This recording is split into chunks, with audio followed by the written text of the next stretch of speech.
The needle slipped from Clara Bennett's fingers for the third time that evening, clattering against the wooden floor of her tiny shop as she pressed her palms against her burning eyes, the single candle on her work table guttering in the October draft that whistled through the gaps in the walls of her establishment in Silver Ridge, Montana Territory, 1876.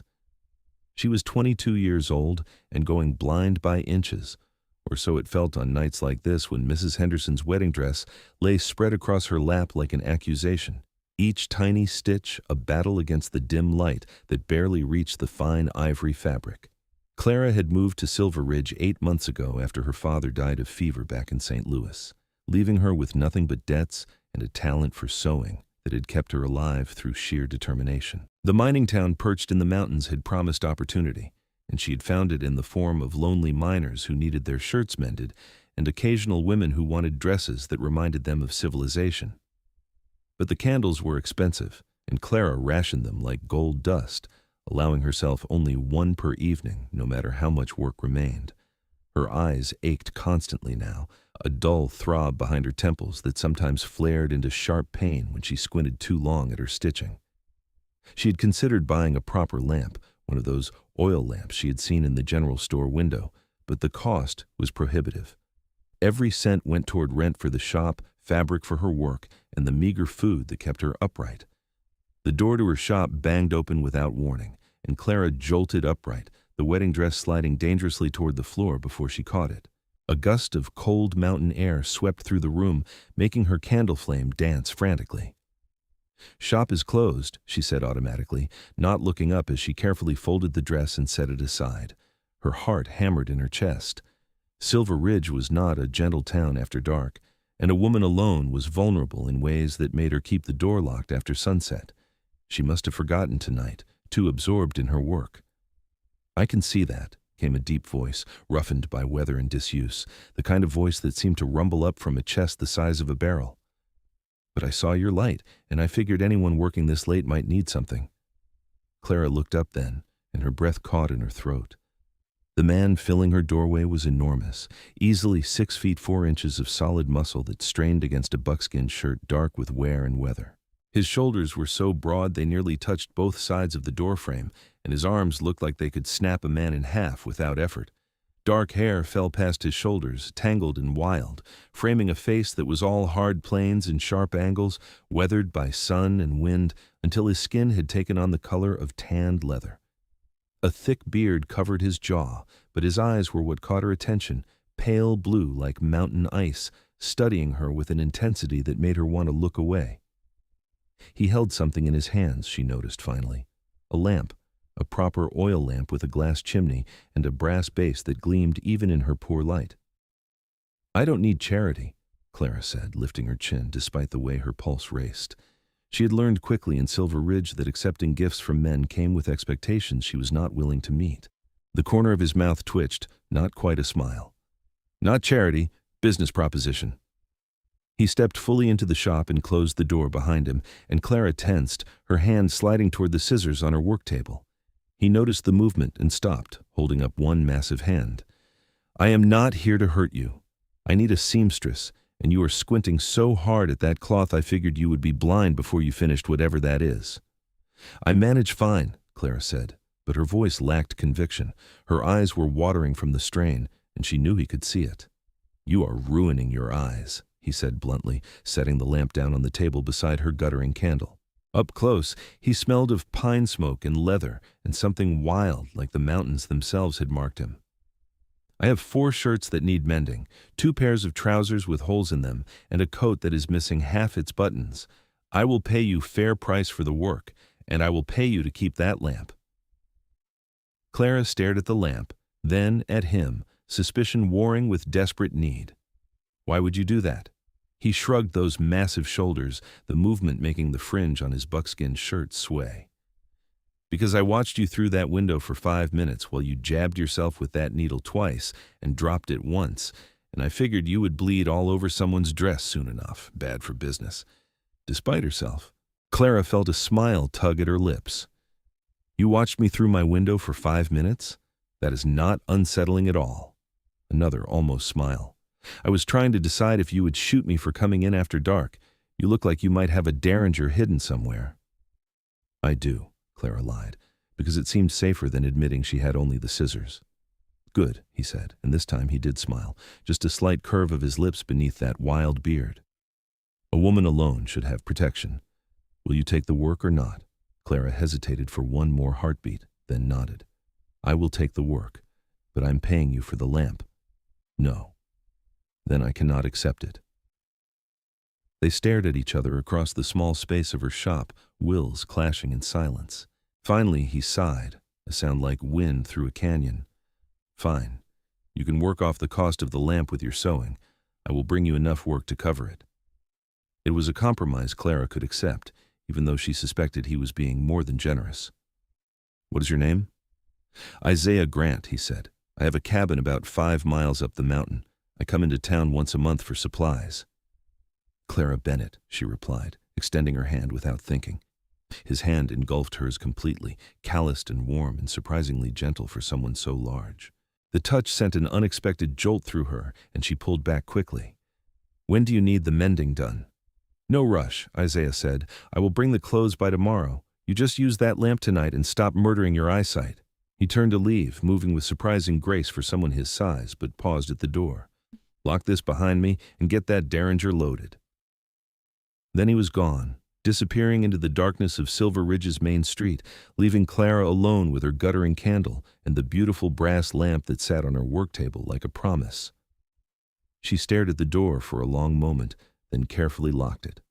Her hands trembled slightly as she lit the lamp, adjusting the wick until warm, steady light flooded her workspace, bright and clear and absolutely perfect. For the first time in months, she could see every stitch, every thread, without squinting or straining. Clara picked up Mrs. Henderson's wedding dress and threaded her needle, and the work that would have taken her 3 more hours of eye strain flew by in less than 1. The lamp never flickered, never dimmed, just poured out its steady golden glow while her needle flashed in and out of the ivory fabric, creating tiny, perfect stitches that would make Mrs. Henderson cry with joy. When she finally finished near midnight, Clara sat back and rubbed her eyes, realizing with wonder that they barely ached at all. She looked at the lamp, then at the door where Isaiah Grant had stood, and wondered what exactly had just happened. She was still wondering the next afternoon when he appeared again, this time with a burlap sack slung over one shoulder and the autumn sun behind him turning his hair to dark bronze. Clara had been hemming a pair of trousers for one of the miners, working by the window to take advantage of the natural light, and she set the work aside as he entered. "Mr. Grant," she said, surprised at how glad she was to see him. "Isaiah," he corrected, setting the sack on her counter. "Mr. Grant was my father, and he has been dead 10 years. "Isaiah, then," Clara agreed. "And you may call me Clara." He nodded, pulling items from the sack one by one. 4 shirts, as promised, all well made but worn nearly through at the elbows and collars. 2 pairs of trousers with rips in the knees. A heavy wool coat missing buttons and with a torn lining. It was more work than she had expected, more than any lamp would cost. "This is too much," Clara said. "This is what I need mended," Isaiah replied. "I'm hard on my clothes, mountain living." Clara examined the shirt on top of the pile, noting the quality of the original stitching, the good fabric beneath the wear. "These were expensive once." "My mother made them," Isaiah said quietly. "Before she passed. I take care of them best I can, but I am better at trapping and hunting than sewing." Something in his voice made Clara look up, and she saw a flash of old grief in those pale blue eyes. She understood that grief, carried her own version of it for her father. "I will take excellent care of them," she promised. "They will look almost new when I finish." "I trust they will," Isaiah said. "That is why I brought them to you. I watched you work last night after I left, through the window," he added, a hint of sheepishness in his tone. "I wanted to make sure the lamp was good enough." "You watched me sew?" Clara did not know whether to be flattered or disturbed. "You have good hands," Isaiah said simply. "Steady, careful, the kind of hands that respect what they touch." He cleared his throat, and Clara realized with surprise that he was slightly embarrassed. "I should go. I have supplies to gather before I head back up the mountain." "When should I have these finished?" Clara asked, running her fingers over the shirts, already planning her approach to each repair. Next month when I come back to town, Isaiah said, unless you need something before then. If you do, tell Samuel at the general store. He can get word to me. Why would I need you? Clara asked, confused. Isaiah looked at her steadily, those ice-blue eyes serious. Because you are a woman alone in a rough town, and sometimes women alone need help. Samuel knows how to reach me. So does Doc Morrison. You tell either of them if you need anything. Before Clara could formulate a response to that extraordinary statement, he was gone again, the door closing softly behind him. She stood staring after him, her arms full of his mother's carefully made shirts, and felt something shift in her chest, some small, hard knot of loneliness, loosening just slightly. The next 4 weeks passed in a blur of work and unexpected peace. Clara mended Isaiah's clothes with extra care, reinforcing the worn areas and replacing buttons with ones that matched as closely as possible. She worked by the light of his lamp every evening, and her eyes stopped aching for the first time since she had arrived in Silver Ridge. But more than that, she found her mind drifting to the mountain man who had appeared in her doorway with his gift of light. She wondered what his cabin looked like, what he did up there in the wilderness, whether he was lonely. She told herself it was idle curiosity, nothing more, but she caught herself looking up every time the shop door opened, hoping to see his massive frame filling the entrance. Mrs. Henderson collected her wedding dress with tears of joy and told everyone in Silver Ridge about Clara's beautiful work.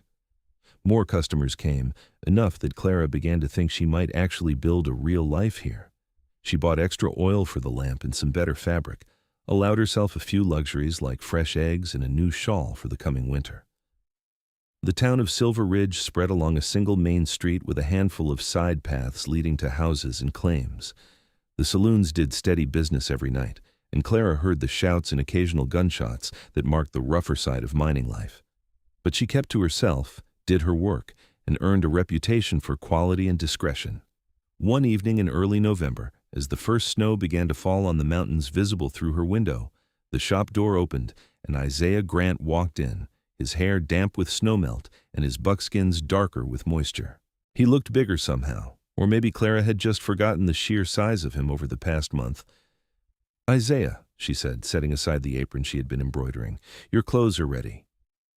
"I figured they would be," he said, but he made no move to collect them. Instead, he stood just inside the door, melting snow pooling at his feet, and looked at her with an expression she could not read. "How have you been?" "Well," Clara said, surprised by the question. Most men collected their mending with barely a word. "Business has been good. Your lamp has made all the difference." "Good," Isaiah said. He was silent for a moment, then seemed to come to some decision. "There is a dance tomorrow night at the church hall. The Reverend's wife organizes them once a month. Would you go with me?" Clara's heart kicked hard against her ribs. "A dance?" "I'm not much for dancing," Isaiah admitted. "But they have food and music, and it would be a chance for you to meet more people. The respectable people," he added, "not just the miners who want their shirts mended." "Are you asking me to accompany you?" Clara wanted to be clear, needed to understand what he was offering. "Yes," Isaiah said simply, "if you want to. If you do not, I will just collect my clothes and go." Clara thought about it for exactly 3 seconds. "I would like that. What time?" The relief on his face was unmistakable, softening those hard features into something almost boyish. "I will come by at 7 tomorrow evening. Wear something warm. It is cold in the church hall." After he left with his mended clothes and a promise to see her the next evening, Clara stood in the golden light of the lamp and felt something she had not felt in a very long time. Hope. Not just for survival or success in her business, but for something more, something that involved a mountain man with gentle hands and eyes like ice. The next evening, Clara dressed in her best outfit, a deep blue wool dress she had made herself with jet buttons down the front. She pinned her dark hair up carefully and allowed herself a touch of rouge on her lips. When Isaiah arrived precisely at 7, the look on his face told her the effort had been worthwhile. He had cleaned up too, she noticed. His hair was neatly tied back, his beard trimmed, and he wore one of the shirts she had mended, the fabric stretched across his massive chest and shoulders. He had paired it with clean trousers and an actual jacket instead of his usual buckskins. He looked almost civilized, except for the knife she could see sheathed at his belt and the wild, untamed quality that no amount of grooming could hide. "You look beautiful," Isaiah said, and the simple sincerity in his voice made Clara's cheeks warm. "You look very handsome yourself," she replied, accepting the arm he offered. They walked through the cold November evening to the church hall, which sat at the end of Silver Ridge's main street. Light and music spilled from its windows, and Clara could see people moving inside, dancing and laughing. Isaiah opened the door for her, and they stepped into warmth and noise. The hall was packed with townspeople, from miners in their best clothes to families with children racing between the adults. A fiddler and a man with a guitar provided music in the corner, playing a lively reel that had couples spinning across the floor. Tables along one wall groaned with food, the kind of potluck spread that appeared when everyone contributed what they could. "Isaiah Grant," a woman's voice called, and a plump, smiling woman in her 50s bustled over. "I have not seen you at one of these in over a year, and you brought Miss Bennett. How wonderful." "Mrs. Cartwright," Isaiah said, nodding respectfully. "Clara, this is the Reverend's wife, Sarah Cartwright. She runs most everything worth running in Silver Ridge." "Oh, hush," Mrs. Cartwright said, but she looked pleased. "Miss Bennett, your work on Margaret Henderson's wedding dress was absolutely exquisite. I've been meaning to stop by your shop. I need a new dress for Christmas services." "I would be honored," Clara said, liking the woman immediately. Mrs. Cartwright beamed at them both. "Well, do not just stand there. Dance, eat, enjoy yourselves. Isaiah, if you step on this poor girl's feet, you will answer to me." As Mrs. Cartwright swept away to greet other arrivals, Isaiah looked down at Clara with a hint of amusement in his eyes. "I warned you I am not much for dancing." "Then we will step on each other's feet together," Clara said, surprising herself with her boldness. Isaiah's laugh was a deep rumble that she felt as much as heard. He led her onto the floor as the fiddler struck up a waltz and pulled her into his arms with surprising confidence. He had lied about his dancing, Clara realized immediately. He was not fancy, but he knew the steps, and he moved with the same unexpected grace she had noticed before. They danced 3 waltzes and a reel, Isaiah guiding her through the steps with steady strength. Clara was breathlessly aware of his hand at her waist, the solid warmth of his shoulder under her palm, the way he smelled like pine smoke, and something uniquely him. When the fiddler took a break, they moved to the food tables, and Isaiah piled a plate high for her despite her protests. "You are too thin," he said bluntly. "You work too hard and do not eat enough." "You have been watching me again," Clara accused, but without heat. "Maybe," Isaiah admitted. "Eat." Clara ate, suddenly ravenous, while Isaiah nodded to people who greeted him. She noticed that while he was friendly, there was a distance he maintained, as though he belonged here, but also apart. A few women cast interested glances his way, but he seemed oblivious, his attention focused on Clara. "How long have you lived on the mountain?" Clara asked between bites of excellent cornbread. 10 years, Isaiah said. "I came here after my mother died. My father built the cabin before I was born, used it as a base for his trapping. After he passed, my mother and I stayed in Denver for a while, but she always loved the mountains. When she got sick, she asked me to bring her back here. She died looking at the peaks she loved." "I am sorry," Clara said softly. Isaiah shrugged, but she could see the old pain in his eyes. It was her time. She was at peace. "After she passed, I just stayed. The mountain suits me. I trap, hunt, trade furs. It is a simple life, but it is mine." "Are you never lonely?" Clara asked. "Sometimes," Isaiah admitted. He looked at her directly, more lately than usual. Clara's breath caught at the meaning in those words, the implication that she had something to do with his increased loneliness. Before she could respond, a commotion near the door drew everyone's attention. 3 men stumbled in, clearly drunk despite the early hour, their clothes marking them as miners from one of the less reputable claims. The music faltered and stopped as they swaggered across the floor, laughing too loudly. "Keep playing!" one of them shouted at the fiddler. "We came to dance, too. Got as much right to be here as anyone." "You are drunk, Clem," Mrs. Cartwright said firmly, moving to intercept them. "This is a respectable gathering. You can come back when you are sober." "Respectable," one of the other men sneered. "That is rich coming from a town built on whores and whiskey." His eyes found Clara, and his grin turned mean. "Though I see some of the whores are pretending to be respectable now. How much for a dance, sweetheart?" The insult hit Clara like a slap, heat flooding her face. But before she could say a word, Isaiah moved.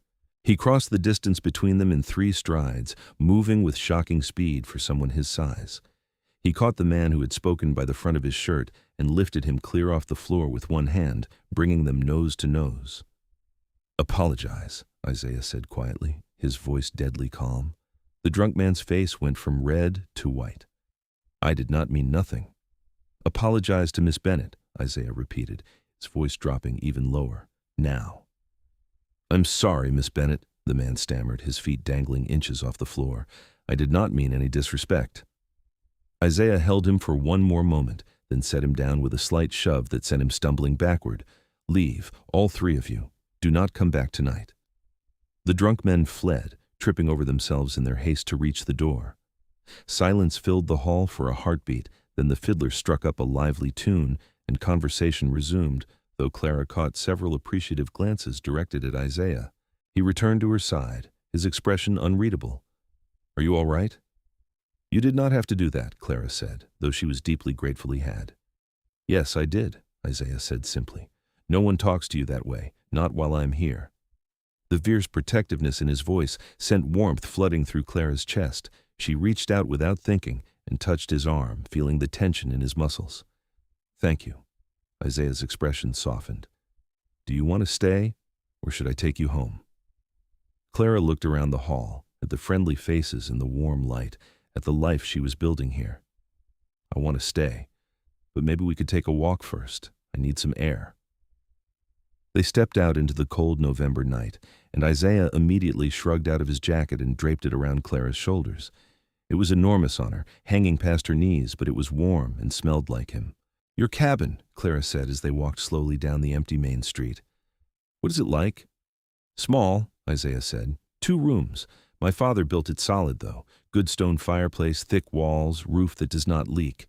I have added to it over the years. There's a barn for my horse and the mules, a smokehouse, a good well. It is a fair piece of land." "It sounds nice," Clara said wistfully. Isaiah stopped walking and turned to face her, his expression serious in the moonlight. "Would you like to see it?" Clara's heart began to pound. "That would not be proper." "I know," Isaiah said. "I am not asking for anything improper, but winter is coming, and I will not be back to town much once the snow gets deep. I would like you to see where I live. Know that you would be welcome there if you ever needed a place to go."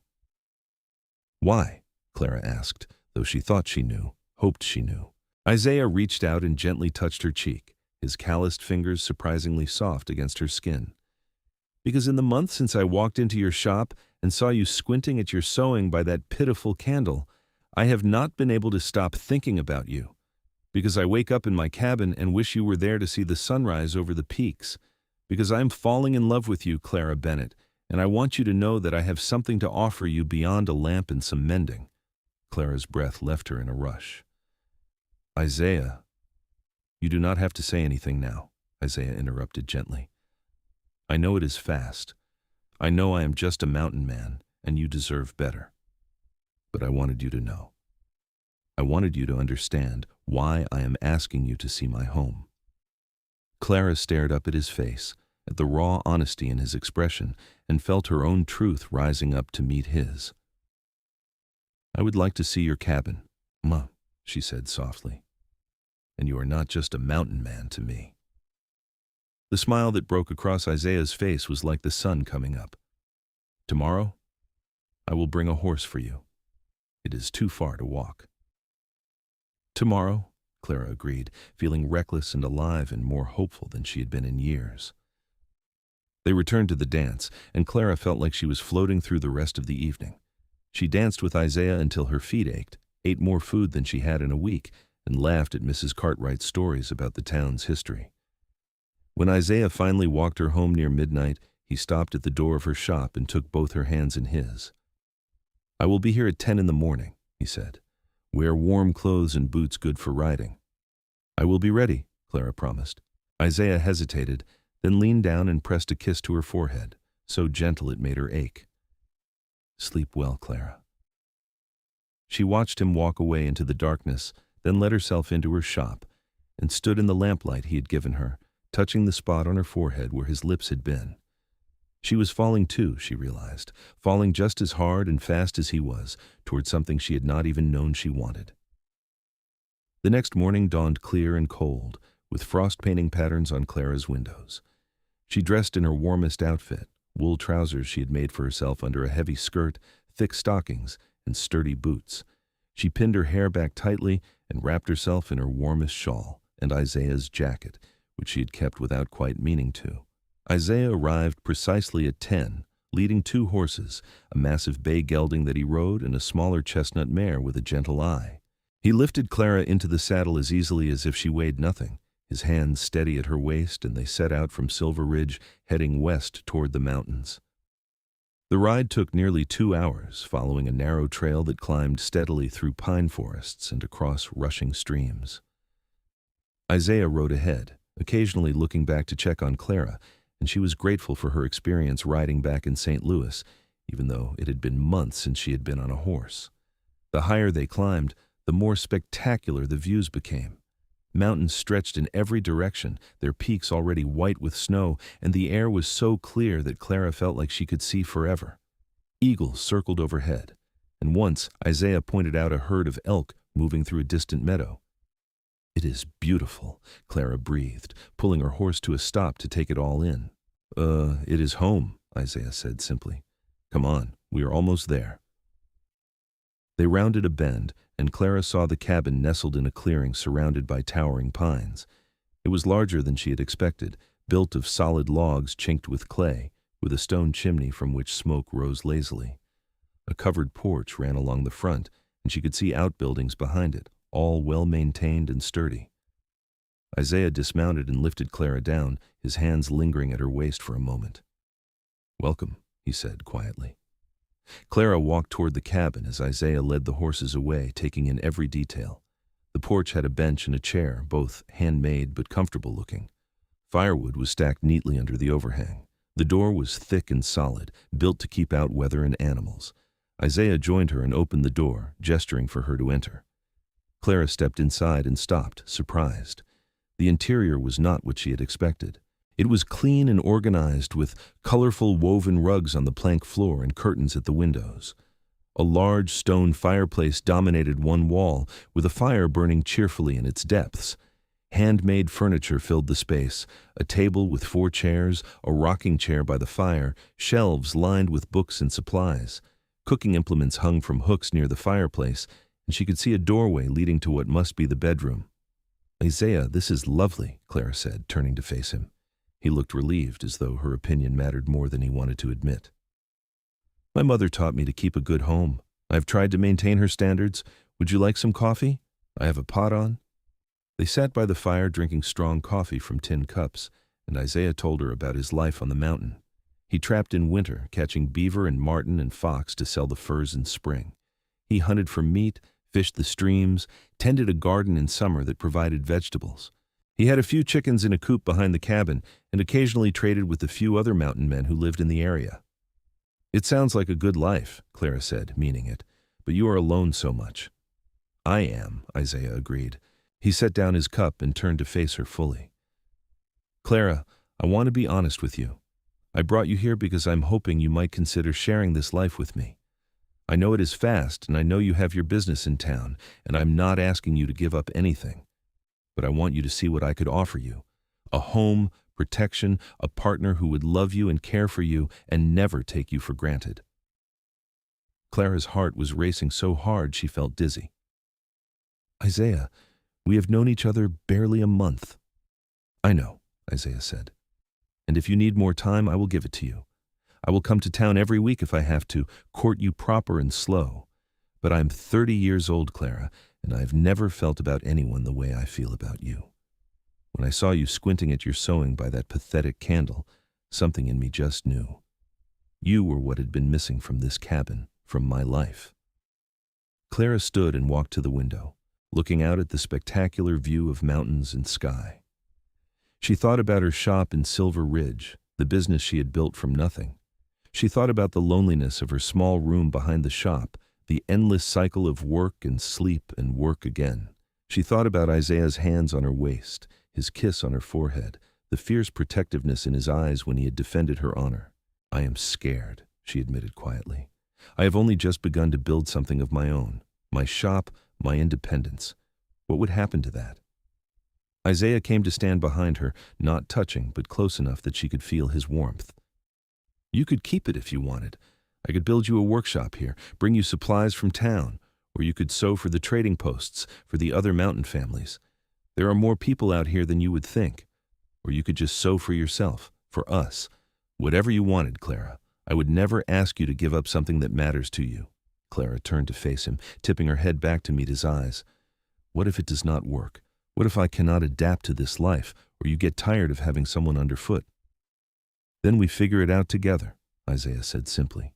He reached up and gently cupped her face in his hands. I cannot promise everything will be perfect, but I can promise I will love you with everything I have. I can promise you will never be cold or hungry or unprotected. I can promise to honor you and your work and your dreams. That is all I have, Clara. My word, this cabin, and a heart that is already yours. Clara felt tears prick her eyes. I care about you too, she whispered, more than I thought possible in such a short time. Then give us a chance, Isaiah said.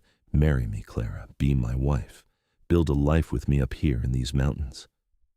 It was insane. It was too fast. It was everything she had been taught to be wary of. And yet, looking into Isaiah's eyes, Clara felt a certainty settle over her like a blanket. This man would never hurt her. This man would move mountains for her if she asked. This man loved her with a fierce, honest devotion that she would be a fool to refuse. Yes, Clara heard herself say, yes, I will marry you. Isaiah's expression transformed, joy flooding his features. He pulled her into his arms and kissed her, and it was nothing like the chaste kiss on her forehead. This was heat and passion and promise, his mouth claiming hers with a thoroughness that left her breathless and clinging to his shoulders. When they finally pulled apart, Clara was dizzy and flushed and more certain than ever that she had made the right choice. We should do it soon, Isaiah said, his voice rough. I do not want to wait. I have waited long enough already. Let me settle things in town, Clara said. I need to finish the work I have already taken on and arrange for someone to take over the shop. Give me 2 weeks. 2 weeks, Isaiah agreed. I will come to town with you now and speak to Reverend Cartwright. We will post the banns and do this properly. They rode back to Silver Ridge in the late afternoon, and the entire way Clara felt like she was floating. Isaiah held her hand whenever the trail was wide enough to ride side by side, and the smile never left his face. Reverend Cartwright was delighted by their news, and his wife immediately began planning a wedding reception. The whole town seemed to catch the excitement, and by evening, everyone knew that the seamstress and the mountain man were getting married. The next 2 weeks passed in a whirlwind. Clara worked furiously to complete all her pending orders, and when she quietly mentioned that she would be closing the shop, 3 different women approached her about buying it. She chose Mrs. Harper, a widow with excellent sewing skills who needed a means of support, and sold her the shop and all its contents for a fair price. Isaiah came to town every 3 days, each time bringing gifts: a warm coat lined with fur, new boots made for mountain walking, fabric for a wedding dress, beautiful cream-colored wool that made Clara catch her breath. He spent hours sitting in her shop watching her work by the lamp he had given her, and sometimes he would read aloud from books he brought, his deep voice filling the space with stories. Clara made her wedding dress working by that lamp, pouring all her skill and joy into every stitch. It was simple but elegant, with a fitted bodice and a full skirt, long sleeves to keep out the cold, and delicate embroidery at the collar and cuffs. Mrs. Cartwright provided a veil of fine lace that had been her grandmother's, and Clara felt tears sting her eyes at the generosity. The wedding took place on a Saturday morning in late November, with snow falling softly outside the church windows. Clara wore her dress and the borrowed veil, and carried a bouquet of dried wildflowers that Isaiah had gathered from the mountain meadows. Isaiah wore his best clothes and had trimmed his hair and beard, though he still looked wild and untamed standing at the altar. The entire town seemed to be crammed into the church, and Clara felt their genuine happiness for her as she walked down the aisle. She had arrived in Silver Ridge alone and desperate, and now she was surrounded by people who cared about her, marrying a man who loved her with his whole heart. "Dearly beloved," Reverend Cartwright began, and Clara barely heard the words.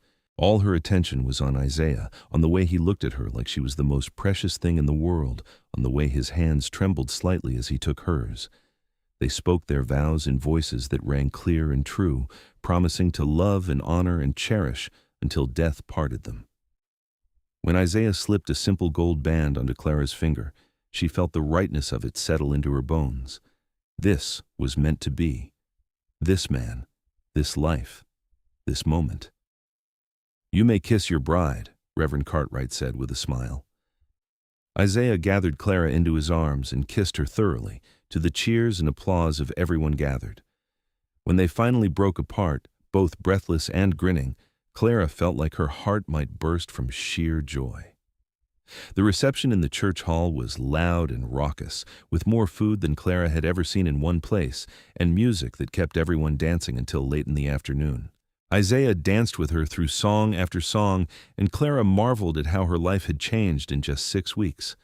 She had gone from alone and struggling to married and loved, and it all started the night a mountain man had walked into her shop with a lamp. As the sun began to set, Isaiah leaned down and whispered in her ear, "Ready to go home, Mrs. Grant?" Mrs. Grant. Clara smiled at the sound of her new name. "Yes, let us go home." They said their goodbyes to a crowd of well-wishers and rode out of Silver Ridge as the sun painted the mountains gold and crimson. The journey to the cabin took longer in the fading light, but Clara did not mind. She was warm in her fur-lined coat, and Isaiah kept her horse close to his, their legs occasionally brushing as they rode. When they finally reached the cabin, full dark had fallen, but lamplight glowed in the windows. Isaiah had left lamps burning before they left for the wedding, and the cabin looked warm and welcoming in the cold November night. Isaiah dismounted and lifted Clara down, but instead of setting her on her feet, he carried her toward the cabin. "Tradition," he said with a grin. "I carry my bride over the threshold." Clara laughed and wrapped her arms around his neck as he shouldered open the door and carried her inside. The cabin was beautifully warm, the fire built up high, and Clara saw that Isaiah had made preparations. There were more lamps burning, casting golden light through the space. The table was set with a simple meal, bread and cheese and dried fruit, and through the open door to the bedroom she could see fresh linens on the bed, and more lamplight creating shadows. Isaiah set her gently on her feet but kept his arms around her waist. "Are you happy?" he asked quietly. "I'm happier than I ever thought possible," Clara said honestly. She reached up and traced the line of his jaw, feeling the soft scratch of his beard against her fingers. "I love you, Isaiah Grant. I think I have loved you since the moment you walked into my shop and told me I was ruining my eyes." "I love you too," Isaiah said, his voice rough with emotion, "more than I have words to say. But I will spend the rest of my life showing you." He kissed her then, slow and deep, his hands gentle but sure, as they began to unfasten the buttons of her wedding dress. Clara's fingers found the buttons of his shirt, and they undressed each other by lamplight, taking their time, learning each other. Isaiah was all muscle and scars and raw strength, his body marked by years of hard mountain living. But his hands were infinitely gentle as he touched Clara, worshipful, as though she was something precious and rare. And Clara, who had spent her life being useful and practical and careful, let herself be precious for the first time, let herself be loved without reservation. They came together in the bed Isaiah's father had built, surrounded by lamplight and the sound of wind in the pines outside, and Clara understood finally what it meant to be truly home. Not a place, but a person. Not shelter, but love. Afterward, they lay tangled together under thick quilts, Clara's head on Isaiah's chest, listening to the steady beat of his heart. His hand stroked her hair slowly, and she felt utterly safe and content. "No regrets?" Isaiah asked quietly. "Not a single one," Clara replied. "Though I do have a question." "What is that?" "Why did you really buy that lamp? The truth this time." Isaiah was quiet for a moment, then laughed softly. "I'd been watching you for weeks every time I came to town. You always looked so tired and determined, working by that pitiful candle. I wanted to help, but I knew you would not accept help from a stranger, so I bought the lamp, worked up my courage, and walked into your shop with a story about needing mending." Clara lifted her head to look at him. "You did not need the mending?" "Oh, I needed it," Isaiah said with a grin, but I would have gone another year with holes in my shirts if it meant getting to know you. The lamp was just my excuse to start." Clara laughed and kissed him. "Best lamp I ever saw." "Best seamstress I ever met," Isaiah replied, pulling her close again. They spent the rest of the night exploring each other, talking and laughing and making love, until exhaustion finally claimed them. Clara fell asleep in Isaiah's arms as the first light of dawn touched the mountains, and dreamed of the life they would build together. The winter that followed was harsh but beautiful. Snow piled high around the cabin, and for weeks at a time they were isolated from the world, just the two of them in their small, warm haven. Isaiah taught Clara how to snowshoe and how to recognize animal tracks, how to ice fish, and how to preserve meat. Clara made him new shirts and taught him how to darn his own socks, though he claimed to be hopeless at it just to watch her laugh. They established routines and rhythms, learning each other's habits and preferences. Isaiah rose before dawn to tend the animals and chop wood. Clara cooked their meals and mended their clothes, and sometimes spent hours just sewing for the pleasure of it, creating beautiful things they did not need simply because she could. In the evenings, they sat by the fire and read aloud to each other or talked about their pasts and their dreams for the future. Isaiah told her stories about his parents, about his father's adventures as a trapper and his mother's determination to bring civilization to the wilderness. Clara told him about her childhood in St. Louis, about her father's bookshop, and how she had learned to sew from a neighbor woman after her mother died. On Christmas, Isaiah gave Clara a beautiful wooden sewing box he had made himself, lined with velvet and fitted with compartments for all her supplies. Clara gave him a new coat she had sewn, lined with fur and embroidered with a pattern of pine trees around the collar. They spent the day cooking a feast and making love and being grateful for the miracle of having found each other. When the snows finally began to melt in late March, Isaiah made his first trip back to Silver Ridge since the wedding, taking furs to trade. Clara stayed at the cabin, content with her solitude now that she knew Isaiah would return. He came back 3 days later with supplies and news and a letter from Mrs. Cartwright telling Clara how much the town missed her. Spring came in a rush of wildflowers and rushing water, the mountains transforming from white to green almost overnight. Clara planted a garden, her hands learning the feel of soil and growing things.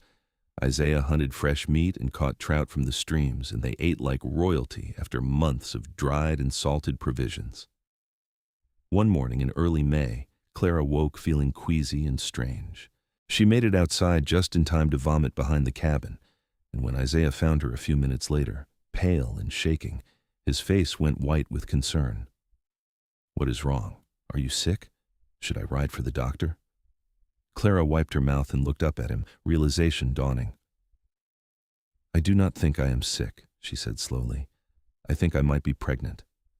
Isaiah's expression went from concern to shock to absolute joy in the space of 3 seconds. "Pregnant, you are sure?" "I think so," Clara said. "I have missed my courses, and this nausea, it is exactly what my mother described. Oh, Isaiah, we are going to have a baby." Isaiah let out a whoop of pure happiness and swept Clara up in his arms, spinning her around until she laughed and begged him to stop before she vomited again. He set her down carefully, then immediately began fussing over her, insisting she sit down, rest, eat something, definitely not do any heavy work.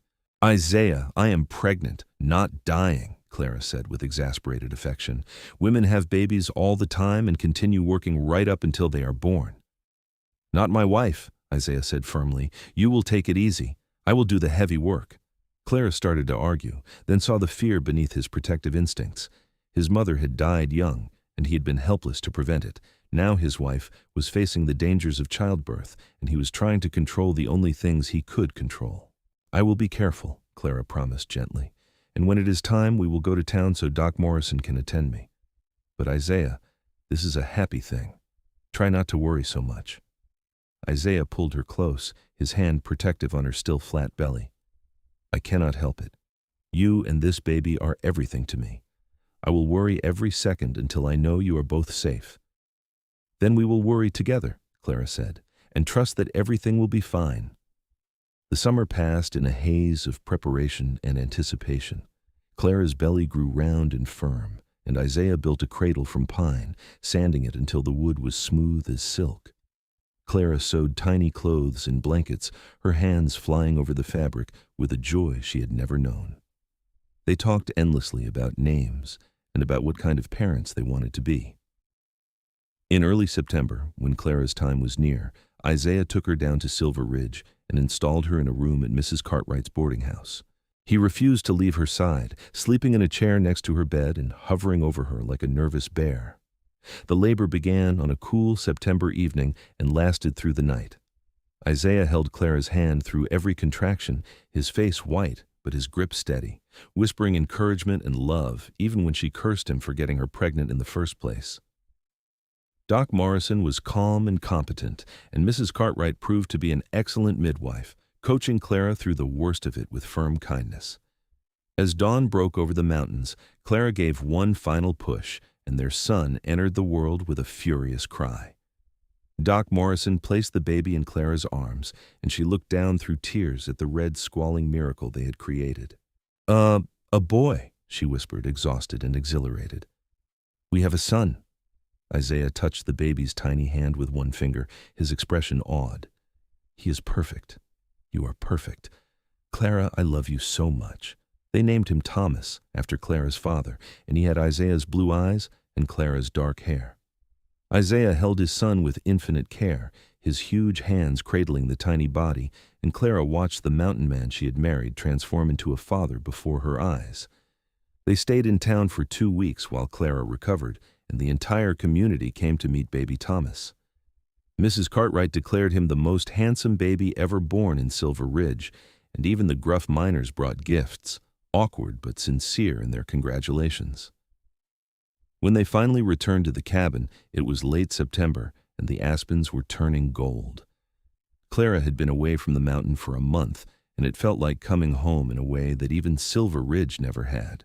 This was where her life was now, with Isaiah and Thomas, high in the mountains with eagles circling overhead and the wind singing through the pines.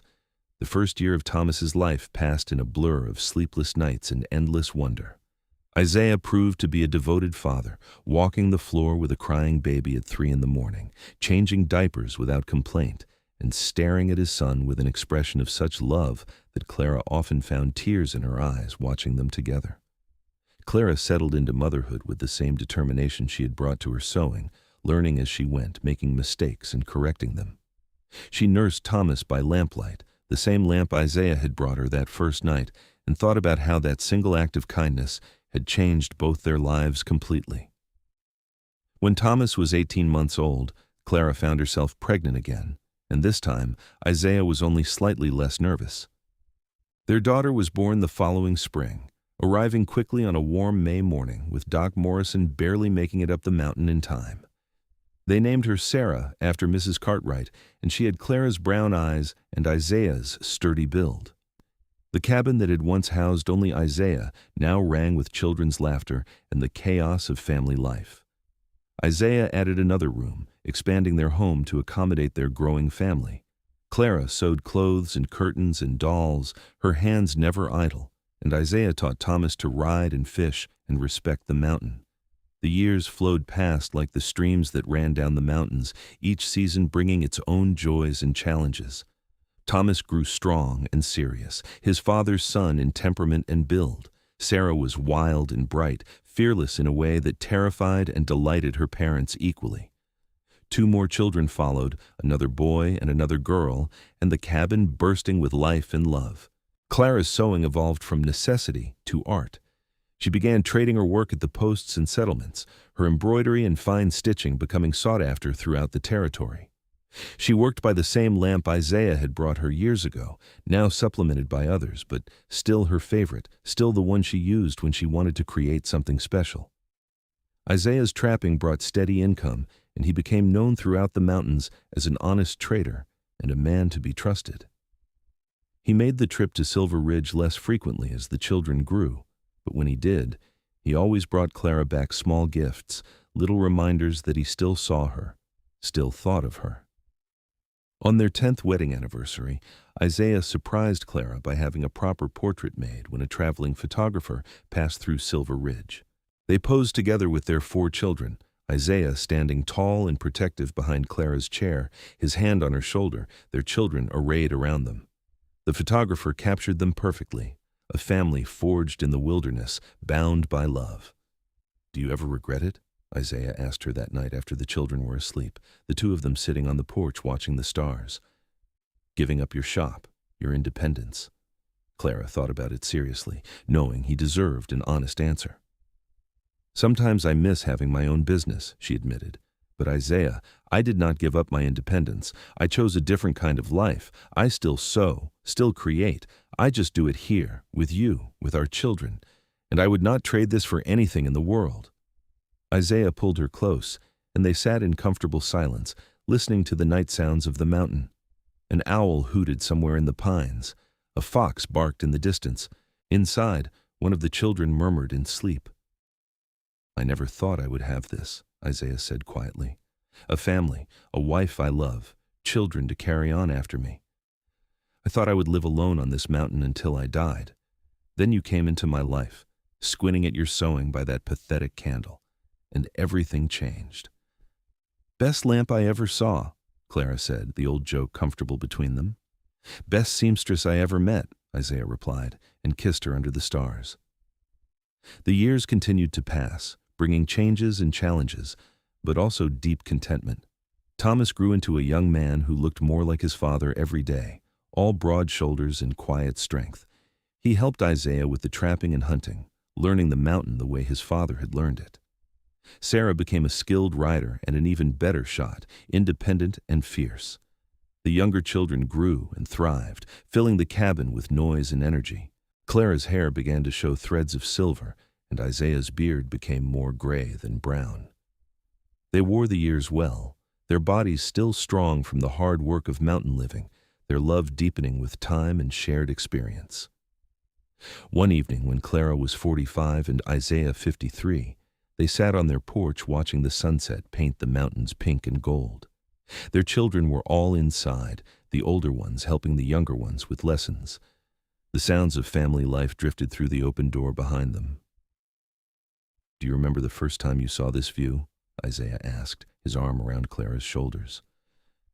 "I thought it was the most beautiful thing I had ever seen," Clara said. "I still think that." "I think that every time I look at you," Isaiah said simply.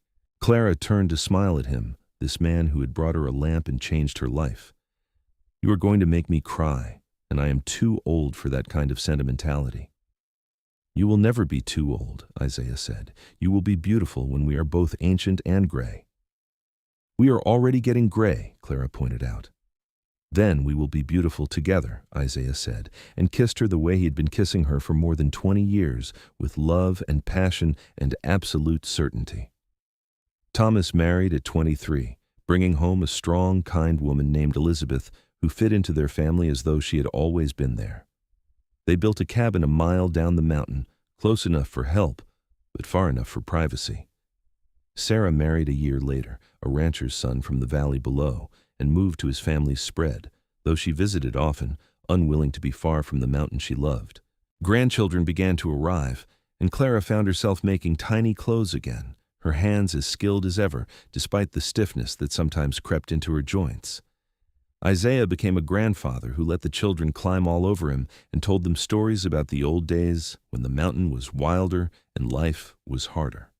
On their 25th wedding anniversary, the whole family gathered at the cabin for a celebration. 3 generations filled the space that had once housed only Isaiah's solitary existence. Food covered every surface, and children raced through the pines playing games. Music filled the air as Thomas played the fiddle he had learned from his father.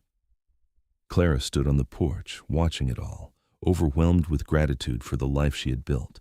Isaiah came up behind her and wrapped his arms around her waist, pulling her back against his chest. "What are you thinking?" he asked. "I am thinking about a desperate seamstress working by candlelight," Clara said, "and a mountain man who walked in with a lamp and stayed for good." "Best decision I ever made," Isaiah said, "walking into that shop, buying that lamp, finding you." Clara turned in his arms to face him. His hair was fully gray now, his face lined by weather and time, but his eyes were still that same startling blue, still looking at her with the same love they had held since the beginning.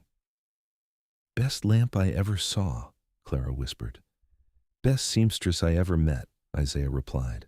Best woman, best wife, best life. They kissed, surrounded by their family and the mountains they loved, two people who had found each other against all odds and built something lasting. The lamp Isaiah had brought Clara all those years ago still burned in the cabin, tended carefully and passed down through the generations as a symbol of how their love began, with a simple act of kindness, a gift of light in the darkness, and two hearts brave enough to take a chance on each other. The party continued long into the night, with dancing and singing and storytelling. As the stars came out over the mountains, Clara and Isaiah slipped away from the crowd to their own porch, where they could watch the celebration and each other. 25 years, Clara marveled. It feels like both forever and no time at all. I want at least 25 more, Isaiah said firmly. I am not done with you yet, Clara Grant. I am not done with you either, Clara agreed. She leaned her head on his shoulder, comfortable and content. Though I must admit there are days when I feel every one of my years. You're still as beautiful as the day I first saw you, Isaiah said. More beautiful, because now I know you completely. Every thought, every gesture, every expression, you are written on my heart, Clara. You are written on mine too, Clara said softly. You and our children and this mountain and the life we have made, all of it is written so deep that nothing could ever erase it. They sat together as the party wound down and their family began to settle for the night, some in the cabin, some in tents outside, everyone together. It was, Clara thought, exactly what she had never known she wanted. A big, noisy, loving family in a place of incredible beauty, with a man who had never stopped courting her, never stopped seeing her, never stopped choosing her every single day. The years after that passed with increasing speed, the way they do when life is full and good. More grandchildren arrived. Thomas took over most of the trapping, though Isaiah still went out occasionally, unwilling to give up the work that had defined so much of his life. Clara's hands grew more gnarled with arthritis, but she still sewed, creating beautiful pieces that her grandchildren would treasure long after she was gone. They faced sorrows, too. Sarah's husband died in a riding accident, leaving her a widow with 3 young children. She moved back up the mountain, and Isaiah and Clara helped her raise her family, their cabin once again full of children's voices. One brutal winter, they lost their youngest daughter to influenza, despite everything Doc Morrison could do, and the grief nearly broke them both. But they leaned on each other and their faith and their family, and slowly healed. Through it all, the lamp remained. Clara still used it for her finest work, and it became a symbol for the whole family, representing the love story that had started everything. The grandchildren would sit at Clara's feet while she sewed by lamplight, and she would tell them the story of how their grandfather had walked into her shop with a gift and a handful of shirts that probably did not need mending at all. On a cold November evening, nearly 35 years after their wedding, Isaiah came in from chopping wood and found Clara sitting in her rocking chair by the lamp, a piece of embroidery in her lap, her eyes closed. She looked peaceful, a slight smile on her lips. "Clara?" Isaiah said, and knew immediately. He had lived with this woman for more than 3 decades, knew every line of her face, every rhythm of her breathing. This was different. He crossed the room in 3 strides and knelt beside her chair, taking her hand. It was still warm but growing cool. The embroidery on her lap showed a cabin in the mountains, surrounded by pine trees, nearly complete. "No," Isaiah said, his voice breaking. "Not yet. We were supposed to have more time." But even as he said it, he understood. Clara's heart had simply stopped, peacefully and without pain, while she was doing what she loved in the place she loved. If he had to lose her, this was the kindest way it could happen. Isaiah gathered Clara into his arms and held her, rocking slowly, tears streaming into his gray beard. The lamp burned steadily beside them, faithful to the last, giving light to his goodbye. Thomas found them an hour later when he came to check on his parents, and gently helped Isaiah lay Clara on the bed they had shared for 35 years. The family gathered through the night, all of them coming to say goodbye to the woman who had been the heart of their lives. They buried Clara on a rise behind the cabin, under the aspens she had loved, with a view of the mountains that had been her home. Isaiah stood silent and dry-eyed through the service, Thomas on one side and Sarah on the other, holding him up. When everyone else had gone back to the cabin, Isaiah stayed, looking down at the fresh-turned earth. "I should have said it more," he said quietly. "Should have told you every day how grateful I was that you took a chance on a mountain man with a lamp. Should have thanked you for every moment, every smile, every time you chose to stay." The wind sighed through the aspens, and Isaiah imagined it was Clara answering. "You showed me every day. I knew." Isaiah lived for 3 more years after Clara died, continuing to work and trap and help raise his grandchildren and great-grandchildren. But everyone could see that a light had gone out in him, that he was just waiting. He kept Clara's lamp burning in the cabin every night, and sometimes people would pass by and see him sitting beside it, holding a piece of her embroidery or one of the shirts she had mended for him decades ago. On a spring morning much like the one when Thomas had been born, Isaiah got up with the sun as he always had, tended the animals, chopped some wood, and went back inside for breakfast. Thomas found him an hour later, sitting in Clara's rocking chair with her embroidery on his lap, the same peaceful expression she had worn. The lamp burned beside him, steady and true. They buried Isaiah next to Clara under the aspens, and the whole community came to pay respects to the mountain man who had loved one woman with his whole heart for 38 years.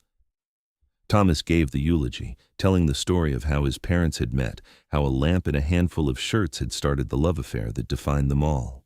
"My father was not a man of many words," Thomas said, his voice thick with grief. "But he knew how to love. He saw my mother squinting by candlelight and brought her a lamp, and then he stayed for good, every single day of his life, choosing her and us and this mountain. That is the legacy he left us, not wealth or land or possessions, but the example of how to love completely, how to be faithful, how to build something lasting from simple acts of kindness." The family kept the cabin, maintained it as a gathering place for all the descendants of Clara and Isaiah. The lamp stayed on the mantel, polished and cared for, still burning on special occasions. And the grandchildren and great-grandchildren and great-great-grandchildren would gather around it to hear the story of the seamstress and the mountain man, the lamp and the love that grew from it. Years turned into decades, and the legend of Clara and Isaiah became part of the mountain itself, a story told around fires and passed down through generations. The cabin still stood, expanded and improved, but fundamentally the same, still filled with family on holidays and anniversaries. The lamp still burned, a century and a half old now, carefully preserved as the symbol of where it all began. And on quiet evenings when the wind sighed through the aspens on the rise behind the cabin, some swore they could hear laughter, the sound of 2 people who had found each other against all odds and built a love that lasted beyond death, into legend, into forever. A seamstress who had been squinting by candlelight, a mountain man who brought a lamp and stayed for good, and the family they created together, proof that the smallest acts of kindness can change everything, that love can grow in the hardest places, and that some stories never really end but continue on in the hearts and lives of everyone they touch.